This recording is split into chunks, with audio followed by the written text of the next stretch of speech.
വേടനെതിരെ വീണ്ടും പരാതി.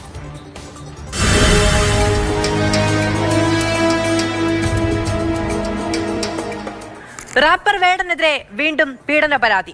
മുഖ്യമന്ത്രിയുടെ ഓഫീസിന് പരാതികൾ നൽകി യുവതികൾ. വിവാഹ വാഗ്ദാനം നൽകി പീഡിപ്പിച്ചുവെന്ന കേസിൽ ഇന്ന് മുൻകൂർ ജാമ്യാപേക്ഷ പരിഗണിക്കാനിരിക്കെയാണ് വീണ്ടും പരാതി ഉയർന്നിരിക്കുന്നത്. ആർ അനന്തകൃഷ്ണൻ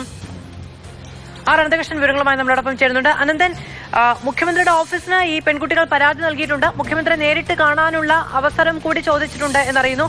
തുടർ പരാതികൾ ഉണ്ടാവുകയാണ് ഇയാൾക്കെതിരെ. മാധു, 2020-2021 കാലയളവിൽ വേടനിൽ നിന്ന് അതിക്രമം നേരിട്ടു ആണ് രണ്ട് യുവതികളും ആരോപിക്കുന്നത്. മാത്രമല്ല, മുഖ്യമന്ത്രിയെ നേരിട്ട് കാണാൻ, ഈ പരാതി നേരിട്ട് പറയാൻ വേണ്ടി അനുമതി ചോദിച്ചുകൊണ്ടുള്ള കത്തിലാണ്, ഇമെയിൽ സന്ദേശത്തിലാണ് ഈ പീഡന വിവരങ്ങൾ പുറത്തു പറഞ്ഞിരിക്കുന്നത്. ഇക്കാര്യങ്ങൾ 2022 ഈ രണ്ട് യുവതികളും മീറ്റു ആരോപണമായി വേടനെതിരെ ഈ ആരോപണങ്ങൾ ഉന്നയിക്കുകയും ചെയ്തിരുന്നു. ഇതിൽ ഒരു യുവതി ദളിത് സംഗീതവുമായി ബന്ധപ്പെട്ട റിസർച്ചിന്റെ ഭാഗമായിട്ട് വേടന്റെ അടുത്ത് ഈ വിവരങ്ങൾ തേടാൻ വേണ്ടി പോയതാണ്. ആ സമയത്താണ് ലൈംഗികാതിക്രമം നേരിട്ടതെന്നാണ് ഈ ഇമെയിൽ സന്ദേശത്തിൽ പറയുന്നത്.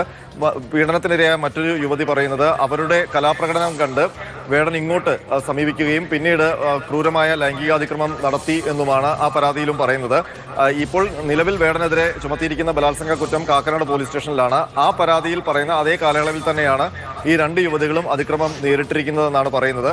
മാത്രമല്ല, ഇതിൽ ഒരു യുവതിയെ ആദ്യമായി തന്നെ വേടൻ കാണുന്ന സമയത്താണ് ഈ പീഡനം നടന്നതെന്നും ഈ പരാതിയിൽ പറയുന്നുണ്ട്. ഏതായാലും നിലവിൽ ഇതൊരു കേസെടുക്കുന്ന തലത്തിലേക്ക് കാര്യങ്ങൾ പോയിട്ടില്ല. മുഖ്യമന്ത്രിയെ നേരിട്ട് കണ്ട് ഈ പരാതികൾ ഉന്നയിക്കാനുള്ള ശ്രമമാണ് ഈ രണ്ട് യുവതികളും നടത്തുന്നത്. അതിനുവേണ്ടിയുള്ള അനുമതിക്കായിട്ടാണ് ഇമെയിൽ സന്ദേശം അയച്ചിരിക്കുന്നത്. ഏതായാലും മുഖ്യമന്ത്രിയുടെ ഓഫീസ് ഇത് ഗൗരവത്തിൽ തന്നെ കാണുകയാണ്. ഒരുപക്ഷെ ഇപ്പോൾ നൽകിയിരിക്കുന്ന ഇമെയിലിനെ കൂടാതെ പുതിയ പരാതി എഴുതി വാങ്ങി അത് പോലീസിന് കൈമാറാൻ. അതായത് നേരത്തെ ഈ പരാതി, ഇന്നിപ്പോ കോടതി പരിഗണിക്കുന്ന പരാതികൾ അടക്കം ഉണ്ടായിട്ടുണ്ടെങ്കിലും പോലീസ് ഇടപെടൽ ഉണ്ടാകുന്നില്ല. പക്ഷെ പുതിയ പരാതികൾ വരുന്ന സമയത്ത് എന്തായിരിക്കും സ്റ്റേറ്റ് എടുക്കുന്ന ഒരു തീരുമാനം? തീർച്ചയായിട്ടും ഇപ്പോൾ വേടനെതിരെ ലുക്കൌട്ട് നോട്ടീസ് പുറപ്പെടുവിച്ചിരിക്കുകയാണ് എറണാകുളം പോലീസ്.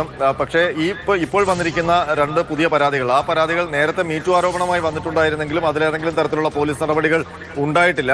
പക്ഷേ ഈ ഘട്ടത്തിലും ഈ പെൺകുട്ടികൾ പോലീസിൽ നേരിട്ട് പരാതി നൽകിയിട്ടില്ല. ഇനിയിപ്പോൾ മുഖ്യമന്ത്രിയുടെ ഓഫീസിൽ ലഭിച്ചിരിക്കുന്ന പരാതി പോലീസിലേക്ക് കൈമാറുകയാണെങ്കിൽ, ഈ സംഭവം നടന്ന സ്ഥലത്തുള്ള ലോക്കൽ പോലീസ് സ്റ്റേഷനിലേക്ക് കൈമാറുകയാണെങ്കിൽ അതുമായി ബന്ധപ്പെട്ട നിയമ നടപടികളിലേക്ക് പോകും. പക്ഷേ ഈ പരാതിയിൽ പറയുന്ന ആരോപണങ്ങൾ അത് ഗൗരവതരമാണ്.